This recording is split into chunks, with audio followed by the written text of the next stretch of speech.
নমস্কার। আজকে আমরা জ্যোতিষের 10টি এমন সূত্র নিয়ে আলোচনা করব, যে সূত্রগুলি হয়তো আগে কখনো আপনি শোনেননি।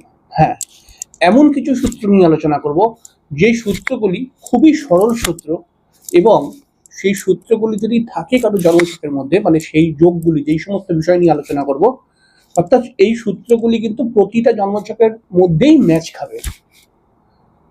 এবং আপনারা যদি জ্যোতিষের একজন স্টুডেন্ট হয়ে থাকেন, তাহলে অবশ্যই কিন্তু এই সূত্রগুলিকে লিখে রাখুন, কারণ এই সূত্রগুলি কিন্তু একটা অনমোল সূত্র বলা হয় না, একটি অত্যন্ত গুরুত্বপূর্ণ সূত্র, যেটা হচ্ছে আপনাদের মনেও থাকবে, খুব সরল ব্যাপার, এবং কুণ্ডলীর মধ্যে ম্যাচও করবে কিন্তু। তাহলে তাহলে সূত্রগুলি কি? প্রথমে বলছে, রাহু যদি কারোর দশম স্থানে থাকে, তাহলে সে যতই কর্ম বদল করে নিক, সে কর্মের মধ্যে শান্তি কখনো খুঁজে পায় না।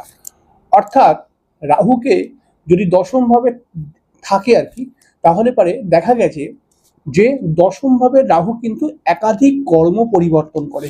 তাহলে একাধিক কর্ম পরিবর্তন করার পেছনে কি লজিক থাকে? অর্থাৎ জাতক একটি কর্ম করছে, সেখানে স্যাটিসফ্যাকশন হতে পারছে না, সে মনে করছে এখানে কর্ম করে আমি যথাযথ লাভ করতে পারছি না, বা আমার এখানকার পরিবেশ বা আমার সঙ্গে খুব খারাপ ব্যবহার করছে এখানকার মানুষজন, তাই এই কর্ম ছেড়ে আমি অন্য কর্মে যাব। তো এরকম মানুষটা করে, যেই জাতকের রাহু দশমে আছে, সেই জাতক কিন্তু একাধিক কর্ম পরিবর্তন করে, এবং তার পিছনে এই সমস্ত কারণগুলো থাকে। কিন্তু দুঃখের বিষয়, যেখানেই কর্ম করুক না কেন, সেইখানেই আবার একটা কোনো নতুন সমস্যা চলে আসবে। অর্থাৎ আবার কিছুদিন পরে জাতক কিন্তু ওই কর্মটা থেকেও আবার চেঞ্জ করে অন্য কিছু করার চেষ্টা করবে। তাহলে রাহু ওই দশমীতে স্যাটিসফ্যাকশন দেয় কখন? যদি একজন মানুষ বিদেশে কর্ম করে, বা নিজের বাড়ি থেকে 40 কিলোমিটার দূরে কর্ম করে, বা আউট অফ স্টেটে কর্ম করে, তাহলে কিছু কিছু ক্ষেত্রে স্যাটিসফ্যাকশন আসে, এরকম দেখা গেছে। এরপরে বলছে, নবম ঘরে যদি কারোর শুক্র বসে থাকে, খুব ইন্টারেস্টিং বিষয়। শুক্র আমরা জানি বিবাহের কারক গ্রহ। কি বলছে সূত্রটাকে আগে ভালো করে বুঝে নিন। নবম ঘরের মধ্যে যদি শুক্র বসে থাকে, তাহলে ডেফিনেটলি সেই শুক্রটা, যেই নবম ঘরে বসেছে, সেই নবম ঘরটা যদি শুক্রের মিত্র ক্ষেত্র হয়, তাহলে পারে ডেফিনেটলি বিবাহের পরে সেই জাতকের উন্নতি হবেই হবে। দেখুন, শুক্র একটি বিবাহের কারক গ্রহ, এবং বলা হয়েছে যে শুক্র নবম ঘরে থাকলে পরে সেই জাতকের, মানে সেই যার আছে, মহিলার বিশেষ করে, তার হাজবেন্ডের উন্নতি আসবেই আসবে। দেখুন, শুক্র বিবাহিত বা বিবাহের কারক গ্রহ, শুক্র কিন্তু লাইফ পার্টনারের কারক গ্রহ, এবং নবমের মতো একটি ঘর, অর্থাৎ ভাগ্যস্থানের মতো একটি ঘরেতে যদি শুক্র চলে যায়, তাহলে পারে কিন্তু বেশিরভাগ সময় দেখা গেছে যে মহিলার শুক্র নবম ঘরে যাবে, সেই মহিলার কিন্তু ডেফিনেটলি ডেভেলপ হবার একটা সম্ভাবনা তৈরি হয়ে যাবে। আবার ধরুন, কোনো কোনো সময় এরকম দেখা গেছে যে কোনো পুরুষের নবম ঘরের মধ্যে শুক্র রয়েছে, তাহলে এই ক্ষেত্রে দেখা যাবে যে সে যেই স্ত্রীর সঙ্গে বিবাহ করবে, সেই স্ত্রী কোনো কাজবাজের সঙ্গে যুক্ত থাকতে পারে, সেই স্ত্রী কোনো প্রতিভাবান মানুষ হতে পারে, বা সেই স্ত্রী, অর্থাৎ সেই মেয়েটি যার সঙ্গে বিয়ে করবে কোনো পুরুষটি আর কি, সেই মেয়েটি কিন্তু বিবাহের পরে কোনো চাকরি প্রাপ্তি করতে পারে। এরকমও কিন্তু কিছু কিছু জায়গায় মিলে গেছে বা হয়েছে, দেখা গেছে। তো এই ব্যাপারটা সবসময় খেয়াল রাখবেন, নবম ঘরের মধ্যে শুক্র কিন্তু বিবাহের পরে উন্নতি দেয়। তবে আরো কয়েকটি কন্ডিশন দেখতে হয় এর সঙ্গে, কিন্তু এর সঙ্গে সঙ্গে বলছে, কোনো ভাবের অধিপতি, খুব সরল একটা, আমরা ভাব বিচার করতে গিয়ে একটা সরল সূত্র পেয়েছিলাম, যে কোনো ভাবের অধিপতি যদি সে নিজের ভাবকে দেখে, তাহলে সেই ভাবের ফল কিন্তু 10 গুণ বাড়িয়ে দেয়। এবার এই ক্ষেত্রে সূত্র তো দিয়েছেন, এটা পরাশর ঋষির সূত্র, এগুলি এই সূত্র তো দিয়েছেন। বহু শাস্ত্রকারেরা এই সূত্রের সঙ্গে একটা সম্মতি স্বীকার করেছে। তবে এখানে একটা কথা খেয়াল রাখতে হবে, এর সঙ্গে এখনকার বর্তমান জ্যোতিষ কিন্তু আরো 2-4টে কথাকে এর সঙ্গে যুক্ত করবে, তাহলে এই কথাটা সম্পূর্ণ হবে। দেখুন, বলেছে ভাবের অধিপতি, যদি কোনো ভাবের অধিপতি তার নিজের ভাবকে দেখে, তাহলে পারে সেই ভাবের ফল 10 গুণ বেড়ে যাবে। আমি এখানে বলবো কি 10 গুণ বাড়বে না, কিন্তু সেই ভাবের ফল আরো বৃদ্ধি পেয়ে যায়। হ্যাঁ, তাহলে আপনি বলবেন কি ষষ্ঠ ভাবের অধিপতি যদি ষষ্ঠ ভাবকে দেখে তাহলে রোগ কি বেড়ে যাবে? অষ্টম ভাবের অধিপতি যদি অষ্টম ভাবকে দেখে তাহলে কি জীবনের জটিলতা বেড়ে যাবে? হ্যাঁ, এখানটা খেয়াল রাখতে হবে।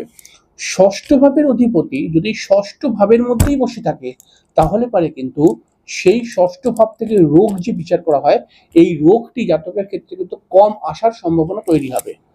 অষ্টম ঘরের অধিপতি যদি অষ্টমেই বসে থাকে তাহলে দেখবেন সেই মানুষের জীবনে জটিলতা নেই, বা জটিলতা আসলে সেই মানুষটি যেহেতু জটিল নয় তাই জটিলতা আসলেও সে কিছু মনে করে না। কিন্তু অষ্টম পতি যদি অষ্টম ঘরকে দেখে, ধরুন অষ্টম পতি বসে রয়েছে অষ্টম ঘরের ঠিক অপোজিটে অর্থাৎ দ্বিতীয় স্থান থেকে অষ্টম ঘরকে দেখছে, তাহলে আপনি দেখবেন ডেফিনেটলি সেই জাতক বা জাতিকার জীবনে একটার পর একটা ঝুট ঝামেলা আসতেই থাকবে। ষষ্ঠ ঘরের অধিপতি যদি ষষ্ঠ ঘরকে দেখে তাহলে দেখবেন সেই জাতকের জীবনে রোগ বা শত্রু বা ঋণ এগুলো কিন্তু আসতে পারে। আবার বলছে সপ্তম স্থানে যদি শুক্র বক্রী হয়ে থাকে তাহলে বেশিরভাগ জায়গায় কিন্তু দ্বিবিবাহ হবার সম্ভাবনা থাকে। বাট এই সূত্রটা আমি যদি এই সূত্রটাকে একটুখানি আলোচনা করি তাহলে এরকম দেখা গেছে যে সপ্তম স্থানেতে শুক্র যদি বক্রী হয়ে থাকে তাহলে তো দ্বিবিবাহ হয়। যদি মনে করা যাক কারুর জন্মচক্রের মধ্যে শুক্র বক্রী আছে তাহলেই দেখা যায় যে তার বিবাহ হবে, বিবাহ বহির্ভূত একটা কোনো সম্পর্ক থাকতে পারে। যদি কারুর জন্মচক্রের মধ্যে শুক্র বক্রী থাকে তাহলে পরে দেখা যাবে একটি ডিপ ভালোবাসা যেই ভালোবাসা দীর্ঘদিন চলেছে, যেই ভালোবাসার মধ্যে মানে খুব ডিপ ভালোবাসা, সেই ভালোবাসাটা হঠাৎ কেটে গিয়ে অন্য কোথাও তার সঙ্গে বিয়ে হয়। মানে মনে করা যাক কোনো ছেলের জন্মচক্রের মধ্যে শুক্র, এটা মহিলারও হতে পারে, কোনো মহিলা বা পুরুষের জন্মচক্রের মধ্যে শুক্র বক্রী আছে তাহলে পারে কিন্তু দেখবেন তাদের আগে হয়তো একটা কোথাও ভালোবাসা ছিল যেটা অনেক দিন চলেছে, যার মধ্যে অনেক ডিপ রিলেশন আছে, কিন্তু কোনো কারণে সেইখানে বিবাহ করতে পারেনি, আবার সে অন্য কোথাও বিবাহ করছে, এরকম ঘটনা কিন্তু ক্রিয়েট হয়। অর্থাৎ শুক্র যদি বক্রী থাকে তাহলে সাধারণভাবে কিন্তু দ্বিবিবাহ সপ্তম স্থানে শুক্র বক্রী থাকলে, আর শুক্র বক্রী থাকলে পরে কিন্তু সাধারণভাবে দেখা গেছে যে বিবাহের পরেও তার কোনো একটা সম্পর্ক তৈরি হতে পারে। এরপরে দেখুন বলছে পঞ্চম ভাবের মধ্যে রাহু থাকলে দেখা গেছে নয় সন্তান হতে চায় না, বা নয় সন্তানকে নিয়ে নানান সমস্যা তৈরি হয়। তাহলে এটা সরল ব্যাপার, পঞ্চম স্থান থেকে সন্তান বিচার করা হয়, সেখানে রাহুর মতো গ্রহ কিন্তু সমস্যা দেওয়ার একটি কারক গ্রহ। রাহুর মতো গ্রহ কিন্তু ওই ঘরটার মধ্যে সন্তানকে বিগড়ে দেওয়ার চেষ্টা করে, আর সন্তান হওয়ার জন্য যে প্রসেসগুলো প্রয়োজন হয়ে পড়ে একজন মহিলার শরীরে সেইগুলোকেও ডিস্টার্ব ক্রিয়েট করতে শুরু করে। এর ফলে কিন্তু বেশিরভাগ সময় দেখা গেছে যে পঞ্চম স্থানের মধ্যে রাহু বসে থাকলে কিছু কিছু ক্ষেত্রে সন্তান হতেই চায় না। আর সন্তান হয় কখন? পঞ্চম স্থানে রাহু আছে কিন্তু পঞ্চমপতি ভালো অবস্থায় আছে বা বৃহস্পতি তার ভালো রয়েছে, তাহলে সন্তান হয়ে যায়। কিন্তু সন্তান যদি না হয় সেটা একটা আলাদা কথা, আর সন্তান যদি হয় তাহলে সেই সন্তান দেখবেন একটা সময় আসবে সে কথা শুনতে চাইবে না, বড়দের মুখে মুখে কথা বলবে, চিল্লাচিল্লি করবে, মাথা গরম থাকবে, এবং ভুলভাল বন্ধু বান্ধবের সঙ্গে মিশবে, এরকম একটা কিন্তু জায়গা তৈরি হয়ে যায়। তাই পঞ্চম ঘরের মধ্যে যদি রাহু থাকে আপনার সন্তানকে নিয়ে বি কেয়ারফুল থাকুন। যদি ভাব বিচার করার সময় এই সূত্রটা আমাদের খুব অ্যাপ্লাই হয়, যদি কোনো পাপ গ্রহের ওপরে শুভ গ্রহের দৃষ্টি যায় তাহলে দেখা গেছে পাপ গ্রহ যে ফলটা দিতে পারত নেগেটিভ, সেই ফলটা কিন্তু অনেকাংশে কমে যায়।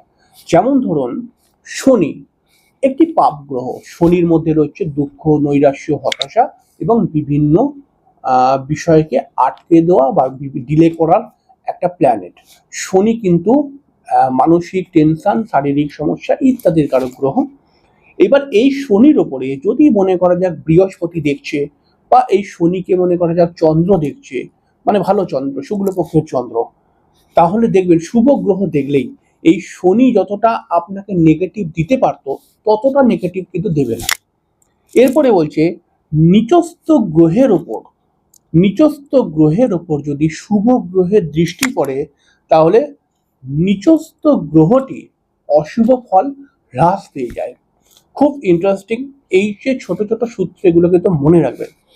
দেখুন, জন্মছকের মধ্যে কোনো গ্রহ যদি নিচস্থ হয়ে পড়ে, তাহলে পরে বেশিরভাগ সময় দেখা গেছে যে সেই গ্রহটা নিচস্থ হয়ে যাওয়ার কারণে সেই গ্রহটার মধ্যে শক্তি বা কারকত্তা তো রয়েছে, কিন্তু সেই কারকতাটা কিভাবে সে ইউজ করবে এটা কিন্তু সে বুঝতে পারে না।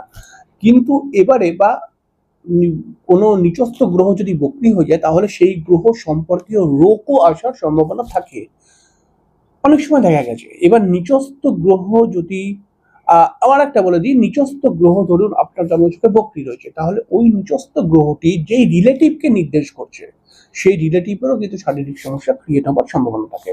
এবার নিচস্থ গ্রহের ওপরে কোনো শুভ গ্রহ দৃষ্টি দিয়ে দিয়েছে, তাহলে পরে দেখা যাবে নিচস্থ গ্রহটি নেগেটিভ যে ফল দিতে পারতো সেটা অনেকাংশে কমে যাবে। হয়তো দেখা যাবে যে নিচস্থ গ্রহটা কিন্তু হয়তো সমস্যা দিচ্ছে, কিন্তু অতটা পরিমাণে সমস্যা দিতে পারবে না।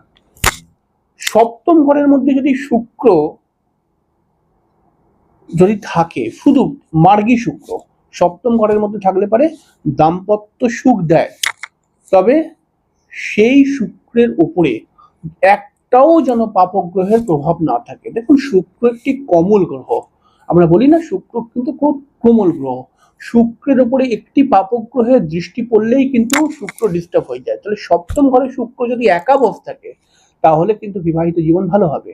কিন্তু সেই শুক্রের উপর যদি একটিও অশুভ গ্রহ দেখে, অশুভ গ্রহ দু ধরনের হয়, যেমন একটা লগ্ন সাপেক্ষে আমার মারক বা বাধক গ্রহ অশুভ গ্রহ, আর একটা হচ্ছে যেমন আমার লগ্ন সাপেক্ষে অষ্টমপতি গ্রহ, ষষ্ঠপতি গ্রহ, দ্বাদশপতি গ্রহ, এগুলো আমার লগ্ন সাপেক্ষে অশুভ গ্রহ।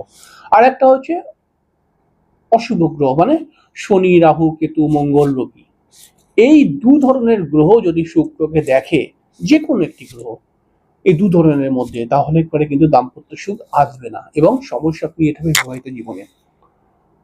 নবম ঘরে, এটা খুব ইন্টারেস্টিং, এইটা অনেকেই হয়তো জানেন না। নবম ঘরে শনি বা রাহুর মতো যদি গ্রহ থাকে, তাহলে প্রথম জীবনে বিশেষ করে 32 বছর বা 30 বছর বয়সের মধ্যে তার জীবনে প্রচুর সংঘর্ষ আসবে, কিন্তু শেষ জীবনে সে অনেক ধনী হতে পারবে। এটা আপনি মিলিয়ে নেবেন। নবম ঘরে যদি রাহু বা শনির মতো গ্রহ থাকে, তাহলে প্রথম জীবনে কিন্তু প্রচুর সংঘর্ষ আসে, কিন্তু শেষ জীবনে অর্থাৎ বেশিরভাগ সময় দেখা গেছে 35 বা 32 বছরের উপর থেকে এই মানুষটির জীবনে কিন্তু প্রচুর ধন প্রাপ্তি করার সুযোগ আসবে। এবং আর একটা কি বলা হচ্ছে, পাপগ্রহের দশা চলছে, কিন্তু সেই পাপগ্রহর ওপরে কোনো শুভ গ্রহের দৃষ্টি থাকলে পাপ দশাতেও শুভ ফল ঘটতে দেখা যায়। ধরুন আপনার জন্মছকের মধ্যে শনি একটি পাপগ্রহ মনে করা যাক লগ্ন সাপেক্ষে, বা একটা শনি পাপগ্রহই, শনির দশা চলছে, কিন্তু সেই শনির উপরে জন্মছকের মধ্যে একটি শুভ গ্রহ দৃষ্টি দিচ্ছে, তাহলে দেখা যাবে ওই পাপগ্রহের দশাতে যে সমস্ত খারাপ গুণগুলো আসতো, তার মধ্যে মধ্যে মাঝে মাঝে কিন্তু আপনার লাভও হবে, কিছু ভালো গুণও আসবে। কিন্তু এরকম জ্যোতিষের 10টা সূত্র দিলাম, এরকম আরো সূত্র আছে, অনেক সূত্র আছে, সব একটা একটা করে দেব। এবং কোনো সূত্রকেই ছোট করে মনে করবেন না, প্রত্যেকটি সূত্র কিন্তু গুরুত্বপূর্ণ। সূত্র যত বেশি মাথায় থাকবে, তত আপনার ছক বিচার করা কিন্তু খুব সহজ হয়ে উঠবে। যাই হোক, পরের দিনকে আমরা আর একটি বিষয় নিয়ে চলে আসবো, খুব ইন্টারেস্টিং বিষয় নিয়ে চলে আসবো। আজকে আসি, পরের দিন দেখা হবে। তবে হ্যাঁ, কোন সূত্রটা আপনার জন্মছকের সঙ্গে ম্যাচ করলো, এটা অবশ্যই জানাবেন কমেন্টস করে। পরের দিনকে আমরা আর একটা অনুষ্ঠান নিয়ে আসবো। নমস্কার।